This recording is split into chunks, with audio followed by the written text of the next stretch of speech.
Hey gang! Hey, it's been a long time, I think, since we did a Facebook Live. Wait a minute. I don't think we've ever done a Facebook Live, so it's been even longer.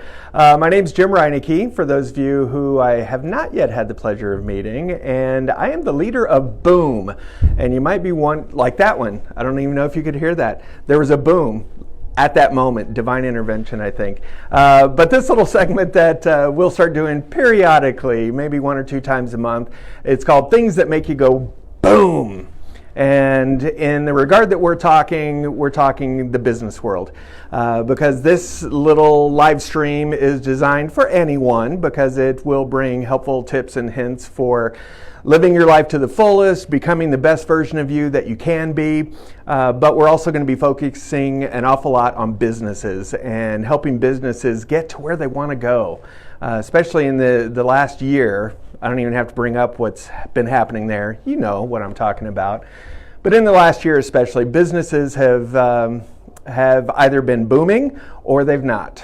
Very few have been kind of in the middle or in between. So what I want to do is I want to help get those businesses who are in the middle or lower and get them boosted up and give them a little boom extra behind them. So if it seems like I'm taking a while to get to it, it's because I'm waiting for a couple of people to log in here. Hello, guest. I see someone logged in, but without my reading glasses, I can't even see the name. So anyway, can you see who they are, Jackie? Richard Rollison. Richard! Hey, what's happening? He's all the way back in Illinois. And there's Kathy Stumeyer. I could read that one. Hello, Miss Kathy. Jackie, who I referred to. Jackie is with Blue Bamboo Consulting, and she's helping me out with these live streams. So you can look her up as well. But getting into the things that make you go boom. And Kathy, I know you are a very astute business owner.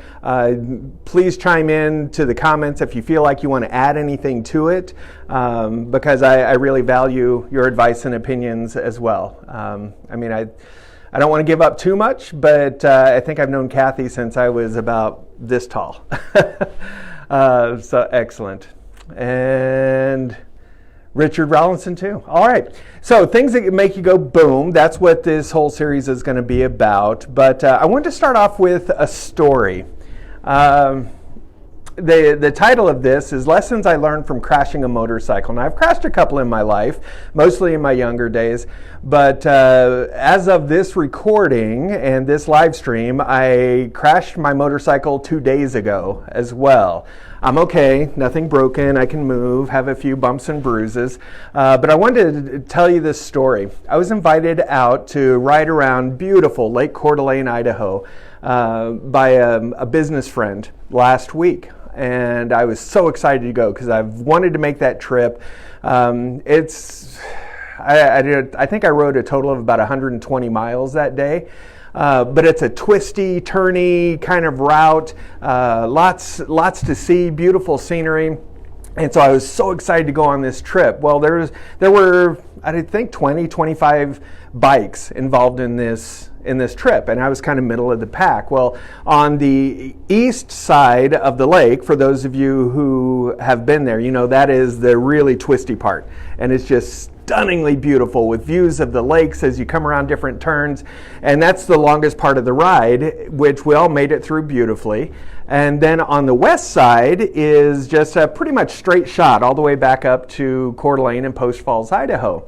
Nothing too adventurous, just, hey, let's get to the ice cream stop at the end. That's kind of what we were all focused on. Well, in one little jaunt from that straight shot highway over to Post Falls, Idaho, there are some more twisties. Well, this was the end of the day. We're still riding pretty tight in our pack, and we get to a zone where the sign says, 20 miles an hour with the sign of the twisty arrow. And it's like, okay, well, we've seen, a dozen of these today. And we start heading into that turn.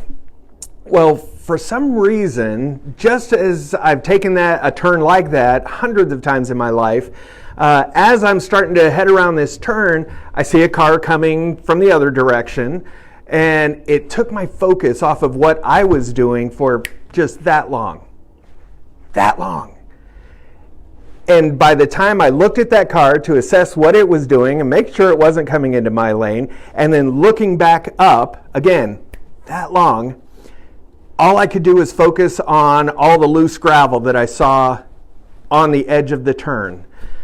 And well, for those of you who ride motorcycles or are around motorcycle riders, loose gravel, not so good when you're on two wheels. And there's the old saying, it's not a matter of if, but when you lay your bike down.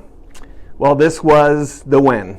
It was on Saturday. Fortunately, I had slowed down enough to be going around 20 miles an hour, but all I could do was focus on that loose gravel. By the time I refocused, it was too late. I was in the gravel, had to lay my motorcycle down, and just kind of barrel rolled for about, 10 to 15 yards or so. So fortunately, the only thing really bruised is my ego, which isn't completely true. I'm grateful to even make it through. But I did get banged up a little bit. Scooter, that's the name of my motorcycle, she got some dings and some scratches and mostly cosmetic damage. So that's going to be okay too. In fact, I was able to ride her home, which was another 35 minutes away.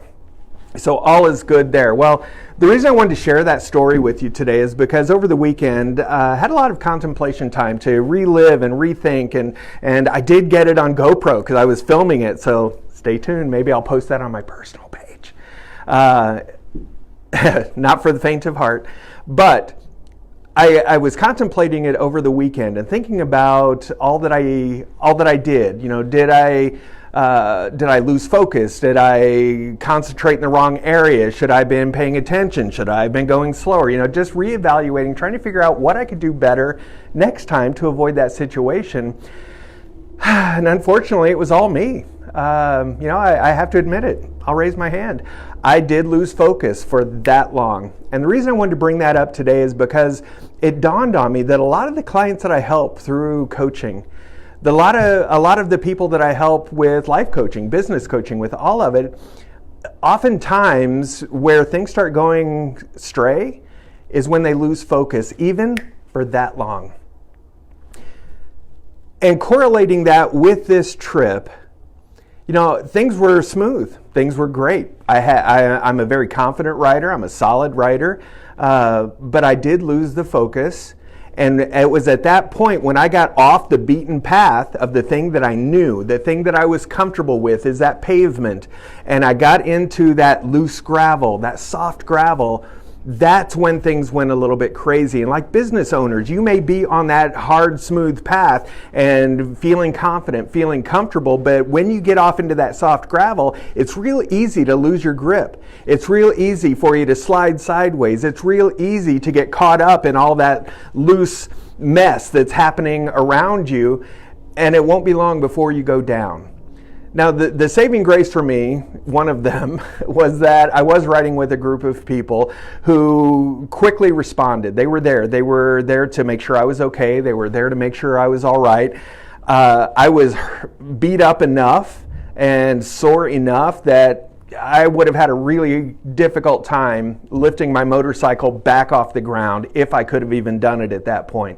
So I had people around me to help me lift my bike back up and get it back onto the roadway, get it straightened out, dusted off, handlebars readjusted and tightened down. And it dawned on me as well that in business, it's a lot the same. You don't have to do it by yourself. You can rely on people around you. You can rely on professionals to help you get your business back on the pavement, help you lift your business back up, get you out of that rut and get you moving in the right direction again. So for those of you who are business owners, if it's not me, please learn more about business coaching. Reach out to professionals, not just well-meaning friends and family. You love them, but sometimes they may not give you the best advice because they're emotionally attached to you, and they may be emotionally attached to your business. But when you seek out a business coach, that's someone who can guide you and help you and lift you up and dust you off and show you love, but it'll be, tough love in helping you get going again. So if you have any questions after this podcast, please post them in the comments. I will come back and take a look at all of the comments and answer them to the best of my ability. If for some reason I can't find an answer or have an answer, I will direct you to someone who can answer that, because that's what we do. We work as a team for the benefit of the community. So let me know. And if you're new to this live stream, maybe someone just recommended it to you, be sure and click the like button up there for my page, where we'll be having more of these periodically. In the meantime, rubber side down, motorcyclists. So have a beautiful day. Take care, everyone. Thanks for being here.